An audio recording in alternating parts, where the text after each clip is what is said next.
رہا ہوں، ہر انسان کو چاہیے کہ اپنے آپ کو ہمیشہ کلین رکھے، اپنے آپ کو صاف ستھرا رکھے، کہ اگر مجھ پہ موت ابھی آ جائے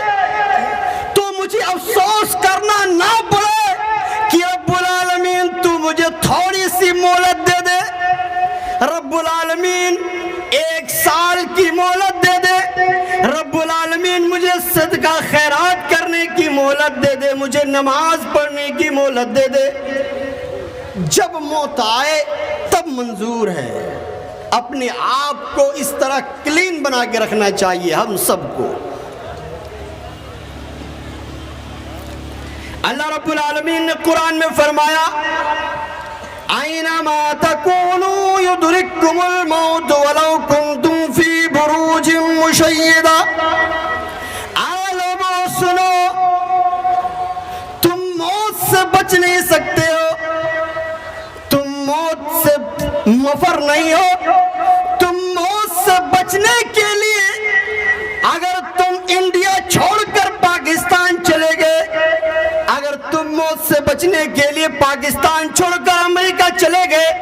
اگر تم موت چھوڑ کر امریکہ سے افغانستان چلے گئے، کسی ملک چلے گئے، اگر تم نے باڈی گارڈ لگا لیے، کافی سرکشا بل کی تعینات کر دی، کوئی فائدہ نہیں ہے۔ جب تمہارا وقت ہے مرنے کا، اس وقت موت آئے گی اور تمہیں لے کر، تمہاری موت کو لے کر چلی جائے گی۔ اس لیے سنو، اینما تکونوا یدرککم الموت، تم کہیں پر بھی رہو موت تمہیں آ کر رہے گی، موت سے تم بچ نہیں سکتے ہو۔ تم قلعے بنا لو، ایک ایسا گھر بنا لو، ایک ایسی جگہ بنا لو جس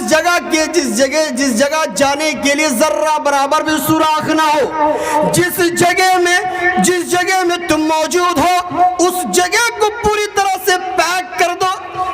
ہوا تک جانے کی جگہ نہ ہو، سوراخ نہ ہو۔ اگر تمہاری موت کا وقت آ جائے پھر بھی تم بچ نہیں سکتے ہو، موت تمہارے پاس وہاں بھی آ جائے گی۔ بالکل دنیا کی سب سے بڑی حقیقت ہے، سب سے بڑی سچائی ہے، موت کا کوئی دوسرا آپشن ہے ہی نہیں۔ آپ ذرا سوچئے، کبھی اطمینان سے کبھی بیٹھ کے آپ ذرا سوچئے کہ کتنے لوگ ایسے تھے جو رمضان میں ہمارے ساتھ تھے، وہ اب ہمارے ساتھ نہیں ہیں، یا کتنے ایسے لوگ ہیں جو اس رمضان میں ہمارے ساتھ ہوں گے، اگلے سال نہیں ہو پائیں گے۔ ایسا کبھی کبھار آپ کو موقع ملے تو بیٹھ کر سوچئے۔ اللہ کے نبی نے فرمایا کہ کثرت سے موت کو یاد کرو، دنیا کی تمام لذتوں کو توڑنے والی چیز موت ہے، مرتیو ہے۔ ایک بخاری شریف کی ایک حدیث سناتا ہوں آپ کو۔ برا بن عازب رضی اللہ تعالیٰ عنہ فرماتے ہیں کہ ہم اللہ کے نبی صلی اللہ علیہ وسلم کے ساتھ قبرستان پہنچے۔ کہاں پہنچے؟ قبرستان اللہ کے نبی کے ساتھ پہنچے تو برا بن عازب رضی اللہ تعالیٰ عنہ کہتے ہیں کہ جب ہم اللہ کے نبی جناب پاک محمد عربی صلی اللہ علیہ وسلم کے ساتھ قبرستان پہنچے، ہم نے دیکھا کہ قبر تیار نہیں کی گئی تھی، ہم نے دیکھا کہ ابھی تک لحد تیار نہیں کی گئی تھی۔ جب قبر تیار نہیں کی گئی تھی، جب لحد تیار نہیں ہوئی تھی تو اللہ کے نبی ایک طرف بیٹھ گئے، قبرستان پر بیٹھ گئے، اور اللہ کے نبی کے ہاتھ میں ایک لکڑی تھی، اس لکڑی کے ذریعے اللہ کے نبی زمین کھرید رہے تھے۔ ہم صحابہ کرام نبی کے آس پاس بیٹھ گئے اور اس طرح نبی کے آس پاس بیٹھے جیسے ہمارے سروں پر پرندے بیٹھے ہو۔ اللہ کے نبی زمین کھرید رہے ہیں، کبھی اللہ کے نبی آسمان کی طرف دیکھتے ہیں، کبھی اللہ کے نبی زمین کی طرف دیکھتے ہیں۔ 3 بار اللہ کے نبی نے آسمان کی طرف نظر اٹھائی،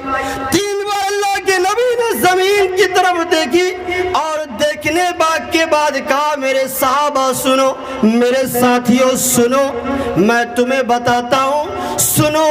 کہ جب ایک نیک بندہ کے مرنے کا وقت قریب آتا ہے، جب صالح آدمی کے مرنے کا وقت قریب آتا ہے تو آسمان سے فرشتے اترتے ہیں، اس آدمی کی جہاں تک نگاہ پہنچتی ہے وہاں تک فرشتے بیٹھ جاتے ہیں، اور بیٹھنے کے بعد جب بیٹھ جاتے ہیں اس کے بعد ملک الموت آتے ہیں، اور ملک الموت آ کر اس آدمی کے سرہانے پر بیٹھ کر کہتے ہیں اے پاکیزہ روح تو اللہ رب العالمین کی رضا کے لیے نکل۔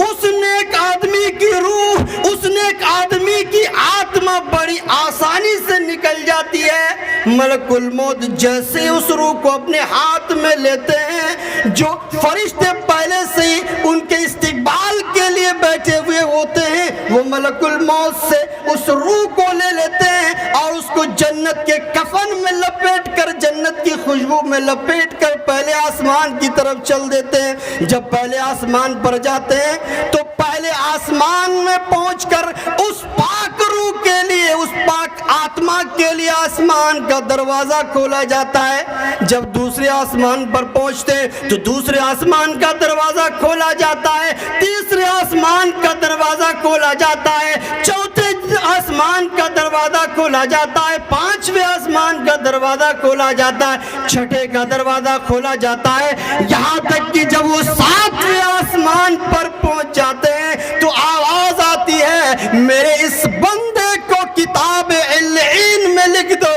اور اس روح کو، اس آتما کو اس کی قبر میں، اس کے جسم میں لوٹا دو، کیونکہ میں نے ان سے وعدہ کیا تھا، میں نے انسانوں سے وعدہ کیا ہے کہ میں نے تمہیں زمین سے پیدا کیا ہے، تمہیں زمین میں دوبارہ لوٹائیں گے، اور کل قیامت کے دن تمہیں زمین سے پھر مجھے زندہ کرنا ہے۔ جیسے اللہ رب العالمین فرمائے گا اس پاک روح کو، اس پاک آتما کو قبر کے اندر اس کے جسم میں لوٹا دی جائے گی، اور لوٹانے کے بعد دو فرشتے آئیں گے اور فرشتے آ کر سوال کریں گے۔ پہلا سوال، تمہارا رب کون ہے؟ جو نیک بندہ، جو نیک روح، جو جنتی ہوگا وہ کہے گا کہ میرا رب اللہ ہے۔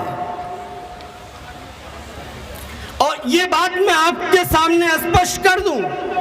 کہ صرف مسلمان ہونا ہی کافی نہیں ہے کہ ہمارے باپ دادا مسلمان تھے، آج ہم مسلمان ہیں، ہمیں معلوم ہے کہ ہمارا رب اللہ ہے۔ رب ماننے کے ساتھ ساتھ رب ماننے کے جتنے تقاضے ہیں وہ سب آپ کو پورے کرنے ہیں۔ رب کی عبادت کرنی ہے، آپ کو رب کو مشکل کشا سمجھنا ہے، تمام چیزیں رب سے آپ کو مانگنی ہے، رب کے علاوہ کسی اور کے سامنے سر نہیں جھکانا ہے۔ آپ کو کسی بھی چیز کی ضرورت پڑے اپنے رب سے مانگیے، دعا کیجیے، گر گرائیے کہ اے رب میں اس مشکل وقت میں پھنس گیا ہوں، مجھے آج اس چیز کی ضرورت ہے۔ اگر آپ کو پیسوں کی ضرورت ہے تو رب سے مانگو، اگر آپ کو اولاد کی ضرورت ہے تو رب سے مانگو، اگر آپ کو دنیا کی کسی بھی چیز کی ضرورت ہے جس کو اللہ نے حلال کیا ہے، اگر مانگنی ہے تو رب العالمین سے مانگو۔ اگر آپ صحیح معنوں میں رب کا جو درجہ ہے اس درجہ پہ اپنے رب کو مانتے ہیں تو کل جب قبر کے اندر آپ ہوں گے اور آپ سے سوال کیا جائے گا کہ بتا تیرا رب کون ہے، تو جواب دیجئے گا میرا رب اللہ ہے۔ پھر سے سوال کیا جائے گا بتا تمہارا دین کون سا ہے۔ یہ بھی بات سن لیجئے کہ صرف اسلام میں ہم پیدا ہوئے، ہمارے باپ دادا مسلمان تھے، ہم مسلمان ہیں، یہ بھی کافی نہیں ہے۔ یہ اس سوال کا جواب صرف وہی آدمی دے گا، وہی پاک روح، وہی پاک آتما دے گی جو جنتی ہوگا، جو نیک آدمی ہوگا، صالح ہوگا، وہی دے پائے گا جس نے اسلام کو مکمل طریقے سے فالو کیا ہے، جس نے اسلام کو مکمل طریقے سے اپنے جیون کیا ہے وہی آدمی کل جب قبر کے اندر اس سے سوال کیا جائے گا تو اس سوال کا جواب دے گا کہ میرا دین، میرا دھرم اسلام ہے۔ اور پھر اس کے بعد جو تیسرا سوال کیا جائے گا کہ یہ جو شخص آپ کو دکھائے جا رہے ہیں یہ کون ہے؟ تو جس نے ہمارے نبی اکرم صلی اللہ علیہ وسلم کو مانا اور نبی اکرم صلی اللہ علیہ وسلم کے بتائے ہوئے طریقے پر چلے، وہ فوراً سے کہہ دیں گے کہ یہ ہمارے آخری نبی جناب پاک محمد عربی صلی اللہ علیہ وسلم ہے۔